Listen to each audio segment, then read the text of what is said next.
화평과 평안이라는 제목으로 하나님 말씀 선포하겠습니다. 이 시대, 현 시대, 이 시대를 살아가는 우리 오늘 현대인에게 가장 필요한 게 뭘까요? 여러분, 가장 필요한 게 뭘까요? 돈이 필요해요. 말을 못해서 그렇지, 그죠? 차마 우리가 크리스찬이니까 체면을 지키고, 그래서 그렇지 많은 사람들이 다 얼굴 보면 돈이라고 써 있어요. 그렇죠? 돈이라고 써 있죠. 이게 안 보여서 그렇지 이게 다 돈이라고 써 있어요. 저는 보인단 말이죠. 저 사람이 뭘 원하는가? 돈입니다. 사람들이 당당하게 말할 수 있어요. 돈만 있으면 다 될 거예요. 돈만 있으면. 우리가 살고 있는 이 시대가 그래요. 이게 자본주의잖아요. 자본주의 파워가 얼마나 센지 이데올로기도 이기죠. 그렇잖아요. 원래 공산주의라는 거는 여러분, 그 카르 막스가 공산당 선언 그걸 할 때 자본주의가 붕괴되고 그 다음에 나타나는 이데올로기가 새로운 세상이 공산주의라고 했어요. 그러니까 이 자본주의로 무너질 거다. 이게 무너지면 공산주의가 나타날 거다. 왜냐하면 이 자본주의가 계급사회를 만드니까 부자들만 부자가 될 거고 가난한 사람들 계속 가난해질 거니까 가난한 사람들 가만 안 두고 이 부자들을 다 없애면 평등한 세상을 만들 거다. 그게 유토피아인데 그게 바로 공산주의예요. 원래 공산주의잖아요. 그게. 근데 그래서 공산주의 나라가 많아졌죠. 지구에 한 절반은 공산주의, 자본주의. 근데 지금 그러니까 공산주의는 어떻게 보면 자본주의는 돈이 지배하는 세상입니다. 공산주의는 원래 뭐가 지배하는 세상이에요? 이데올로기가. 평등이 안 돼, 사람 평등, 이게 지배하는 세상이거든요. 근데 그 공산주의를 대표하는 중국과 러시아에 뭐가 들어가요? 지금 중국은 이데올로기가 지배하는 세상이 아니에요. 돈이 지배하는 세상이 되어버렸잖아요. 중국이 자본주의를 받아들였어요. 그렇죠. 러시아도 돈이죠. 돈에 밀리니까 미국한테 밀려가지고 확 떨어졌잖아요. 그러니까 경제를 살려고 그렇게 했었잖아요. 지금 북한도 뭐예요? 이제는 이데올로기는 끝났다. 이제 우리가 경제를 살리겠다 하니까 지금 막 이렇게 협상하는 거 아니에요? 놀랍게도 돈이 지배하는, 돈이 그렇게 무서워요. 돈이 지배하는 세상이 됐어요. 우리는 아예 그 돈이 지배하는 최강 국가에 살고 있고, 그러니까 예수님 당시 따져보면 이 시대가 얼마나 그러니까 돈이면 다 되는 세상에 사실은 살고 있어요. 그러니까 사람들이 체감을 하는 거예요. 뭐가 제일 좋아? 돈이면 권력도 가지고 계급도 만들어요. 사람들이 무릎 꿇고 막 이렇게 하고, 돈 있고 빌딩 있고 하는데 사람들이 무시해요? 막 그런 걸 자꾸 보니까 우리가 이 시대에 살아가는 현재 제일 중요한 게 뭐냐? 그러면 사람들이 다 뭐라고 그래요? 돈이요. 그 현상을 우리가 무시할 수는 없죠. 그렇습니다. 돈이라고 치죠. 그러면 신자에게도 돈이냐? 그거를 질문해야죠. 자, 이 시대는 그렇습니다. 세상 사람들에게는 돈이 제일 중요해요. 그렇다고 치죠. 그러면 신자에게도 돈이 제일 중요하냐? 그거를 이제 물어보는 거죠. 여러분에게 제일 중요한 게 뭡니까? 여러분, 우리에게도 제일 중요한 게 돈입니까? 대답을 안 하시네. 돈이 아니기를 소망합니다. 그러니까 우리가 돈이 강력하다는 건 알지만 신자가 그래도 돈에 끌려가면 안 된다는 걸 끊임없이 인지를 하고 있어야지 건강한 거예요. 인지를 하고 있어야 건강한 거예요. 다 돈이 중요하다는데 돈 따라가야지 하면 이제 무너지는 거예요. 그리고 신자는 외면이 아니라 내면이 건강한 사람이에요. 물질이 아니라 근본이 채워짐으로 인해서 만족을 누리는 사람이에요. 그러니까 돈이 많아진다고 만족을 누리는 게 아니라 내 진짜 근본, 본향, 본질, 영혼을 찾고 본향을 알아보고 내가 누군가를 깨닫고 그거의 체험을 받음으로, 구원을 받음으로 만족을 누리는 거죠. 외적인 게 채워져서 만족을 누리는 자가 아니라 내 내면의 세계가 가득 참으로 만족을 누리는 자, 님을 믿으시기를 소망합니다. 그러면 신자에게 가장 필요한 게 뭐예요? 뭐가 지금 우리에게 제일 중요하고 제일 필요해져요? 내면, 마음이 뭐가 있어요? 기쁨이 지금 있냐? 우리의 마음이 지금 평안하냐? 여러분, 물질이 많은데 불안하면 건강한 신자인가요? 물질은 비록 없지만 마음이 평안해요. 불안하지 않고 기쁨이 있어요. 그럼 건강한 신자인가요? 네. 물론 우리는 물질도 많고 마음도 평안하기를 바라죠. 물질이 많으면 삶에 마음이 평안해질까요? 아닐까요? 네, 사실은 물질이 많아지면 불안감이 커지는 건 사실이죠. 이게 그냥 어려운 거예요. 어려운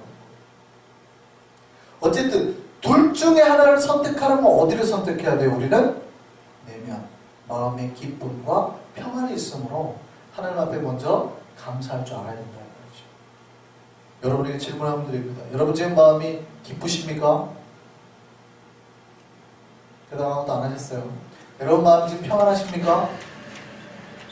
평안은 하신가 보네요.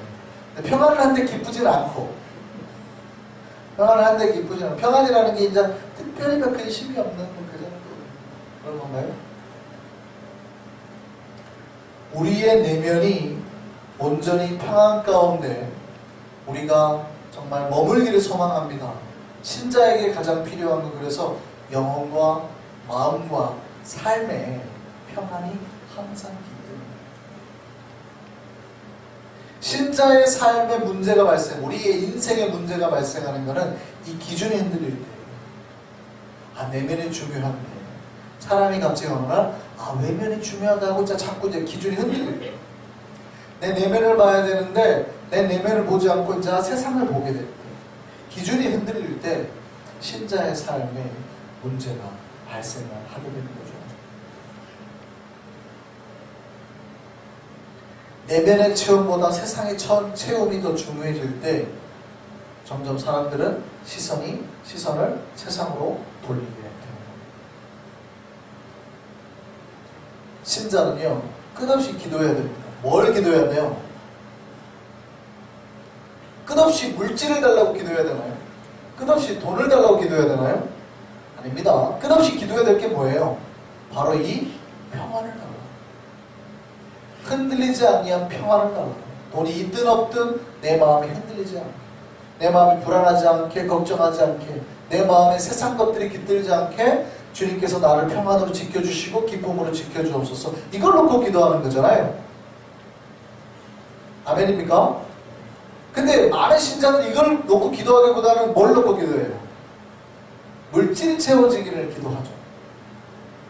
물질이 채워지면 뭐도 같이 상승한다고요? 불안감이 상승합니다. 그런데도 불안감이 상승했는데 물질이 많으면 기도를 2시간 더 해야 돼요. 근데 물질이 많아지는 거에 대해서 전혀 준비를 안 해요. 그리고 물질만 달라고 기도를 합니다. 뭐가 더 중요해요? 우리의 내면이 더 중요하다는 것을 꼭 기억하시기를 소망합니다. 그래서 우리 내면이 평안 가운데 머물러요. 여러분 얼굴이 펴지기를 소망합니다. 마음이 평안하기를 소망합니다.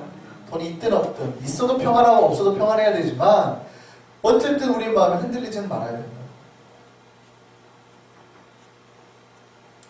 여러분 성경을 보면 비슷한 말들이 나와요. 화평, 평화, 평강, 평안. 비슷한 말들이죠. 같은 말일까요? 다른 말일까요?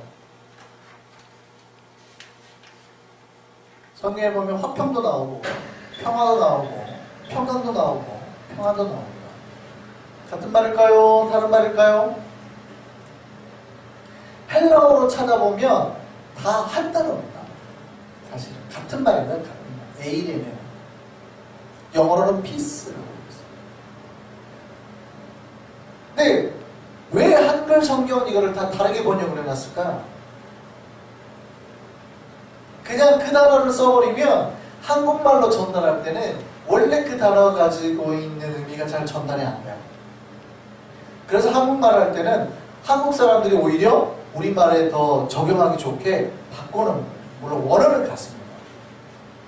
그러니까 어떻게 이 평화를 가져야 되고 평화를 가져야 되느냐, 이 에이데네를 우리가 지켜야 되느냐, 어디에서 지켜야 되느냐. 첫 번째, 오늘 본문에 보면 누구와 평안해야 돼요? 첫 번째, 누구와 평안해야 돼요? 하나님과 평안. 화목이라는 말을 쓰죠. 우리가 죄가 있어서 하나님과 나눠주면 안 돼요. 하나님과 평안해야 돼요. 이게 첫 번째. 모든 복의 시작은 여기에서 오는 거예요. 여러분 지금 하나님과 관계가 평안하냐? 여러분 하나님과 관계가 평안하십니까? 하나님과 관계가 좀 트러블이 있어요? 요즘에 내가 죄를 좀 져가지고 하나님 보시기에 뭔가 문제가 있는 것 같아요? 그럼 관계가 불편해요. 여러분 하나님과 관계가 첫 번째 평안하셔야 돼요. 만약에 이게 평안하지 않으면 기도해야죠. 회개를 하든지 하나님께 기도하고 간구해서 평안의 관계를 찾으시는 거예요. 내가 당신의 자녀임을, 하나님이 나를 그렇게 사랑하시는 아버지임을 온전히 그 관계가 회복이 되어야 된다. 우리에게 이 평안의 관계가 있기를 소망합니다. 두 번째는 뭐냐면 같은 에이레인인데 화평의 관계를 말해요. 수평적인 관계를 말하는 거죠. 이 같은 단어인데 평안을 말하기도 하고 또 화평을 말합니다. 마태복음 5장 9절 말씀 한번 보시죠. 같이 한번 보겠습니다. 화평하게 하는 자는 복이 있나니 그들이 하나님의 아들이라 일컬음을 받을 것이니. 여기서 등장하는 화평도 사실은 에이레네입니다. 에이레네. 근데 이 화평이라는 거기에 어디에다 쓰는 거예요? 누구를? 관계를. 관계의 화평을 가져오는 자, 관계에 이 피스를 던지는 자, 그들에게 복이 있다. 그러니까 우리가 관계가 깨지고 관계에 여러 문제가 있고 어려움이 있으면 뭐 해야 된다고요? 이 관계를 위해서도 기도를 해야 됩니다. 이 관계가, 이 에이레네가, 이 화평이 사라지고 갈등이 발생하게 되면 어떻게 돼요?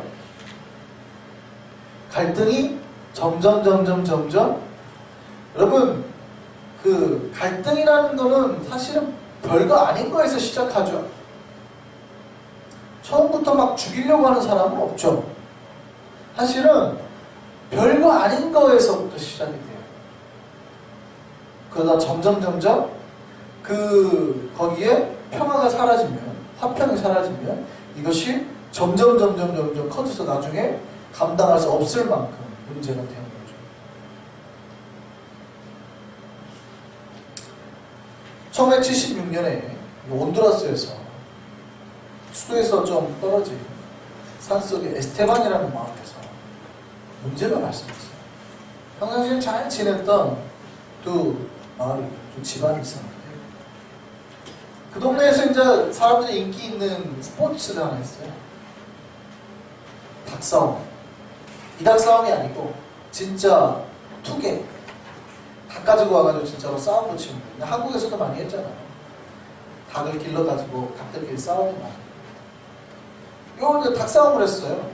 동네에 인기 있는 스포츠죠. 요즘 말로만, 옛날 말로만 하면 한국식으로 하면 잡치기 뭐 이런 거, 잡치기. 이러면 한 거예요. 스포츠를 한 거예요. 그러다가 감정 싸움을 발생했어요. 애들이 처음에 하다가 닭싸움 하다가 애들끼리 싸웠어요. 근데 애들 싸움이 어떻게 돼요? 어른 싸움이 됐어요. 싸우다가 사람이 하나 죽고 납니다. 사람이 죽고 나니까 어떻게 돼요? 복수를 해야죠. 이쪽 사람 저쪽 사람을 복수를 했어요. 복수를 했는데 가만히 두고 보겠어요?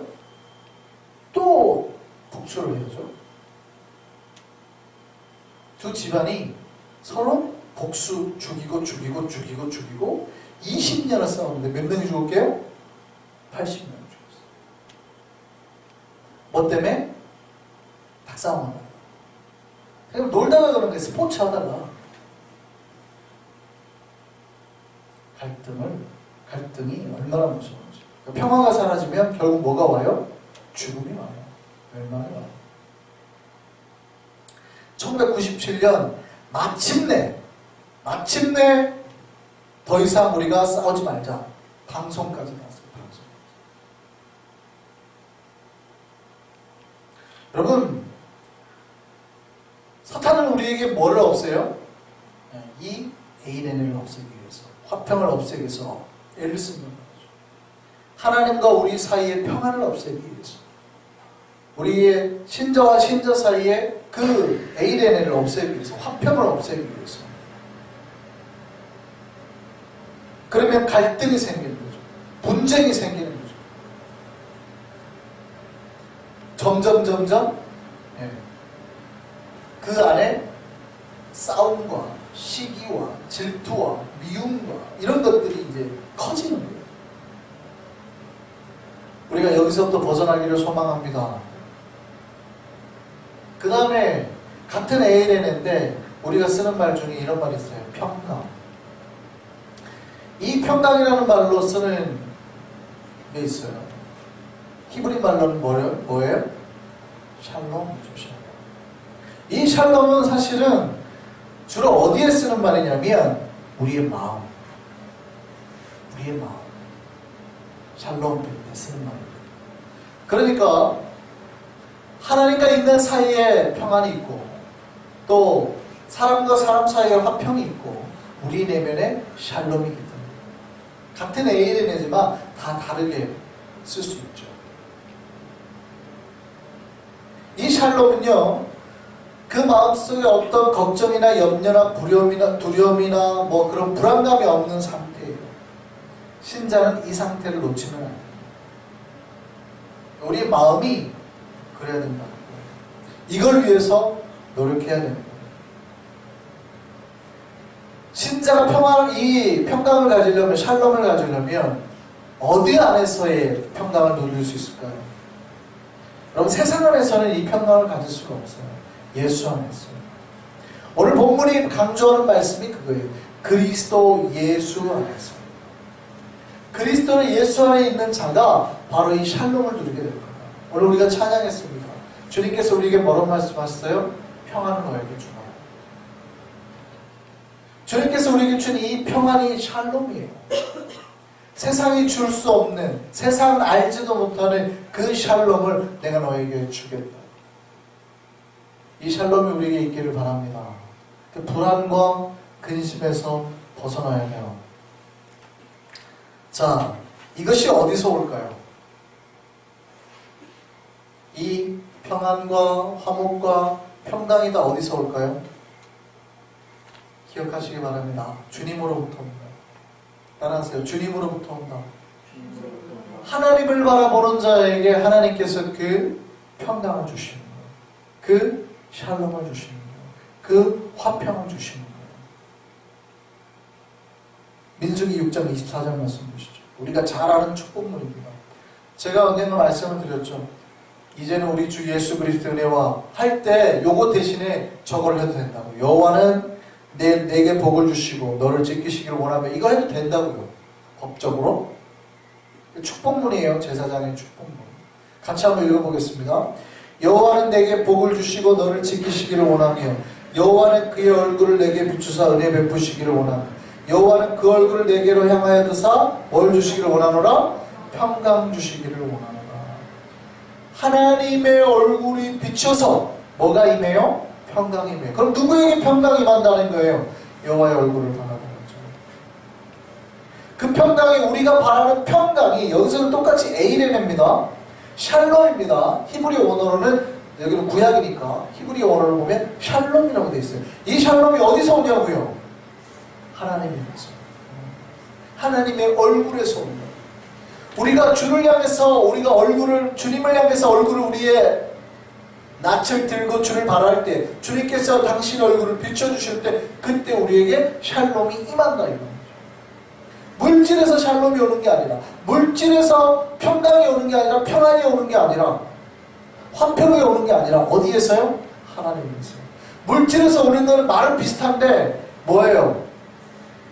평안이 아니라 뭐예요? 편안해져. 우리가 많이 헷갈립니다. 편안한 것과 평안한 거는 다른 거예요. 그죠? 물질은 우리에게 뭘 주고? 평안을 주고. 하나님 우리에게 뭘 주고? 평안을 주고. 그런데 우리는 평안보다는 뭐가 좋아요? 편안한 게 좋죠. 굉장히 이거 조심해야 되는 거죠. 우리는 편안한 걸 추구하는 게 아니라 평안을 추구하죠. 이 평안은 어디서 온다? 이 샬롬은 어디서 온다? 하나님. 우리가 이것을 꼭 기억하시기 바랍니다. 그럼 우리가 기도해야 될 건 뭐예요? 우리가 도대체 뭘 놓고 기도해야 되냐는 거예요. 이 편안한 걸 놓고 기도해야 되느냐? 평안을 놓고 기도해야 되느냐? 뭘 놓고 기도해야 될까요? 평안을 놓고 기도해야 되죠. 여러분이 끊임없이 쉬지 않고 하나님 앞에 기도해야 되는 거는 혹시 하나님과 우리 사이에 평안이 사라졌는지, 우리의 관계가 깨졌는지, 아니면 우리의 마음이 샬롬이 없어졌는지, 이런 것들을 살펴서 그게 없으면 그거를 달라고 끊임없이 화평과 평안이 넘치기를 기도해야 됩니다. 우리 안에 이 에이데네가 넘치기를 소망합니다. 물론 우리가 죄와 화평할 수는 없습니다. 그래서 예수 안에서 화목하다, 화평해야 된다 이렇게 말합니다. 죄와 화목할 수는 없습니다. 그러나 우리가 끊임없이 하나님과 평안하기 위해서, 성도와 화평하기 위해서, 우리의 마음에 평강이 있도록 위해서 기도를 해야 된다 이 말이죠. 이 마음에 기도할 때 하나님께서 우리의 마음에 평강과 그 기쁨들, 그 만족들을 우리 허락하시길 바랍니다. 우리가 다른 거는 못 얻어갈 수 있죠. 그죠? 하나님 주시는 이 평화만큼은 이 마음에 꼭 가지고 돌아갔으면 우리가 되기를 소망합니다. 기도하시겠습니다.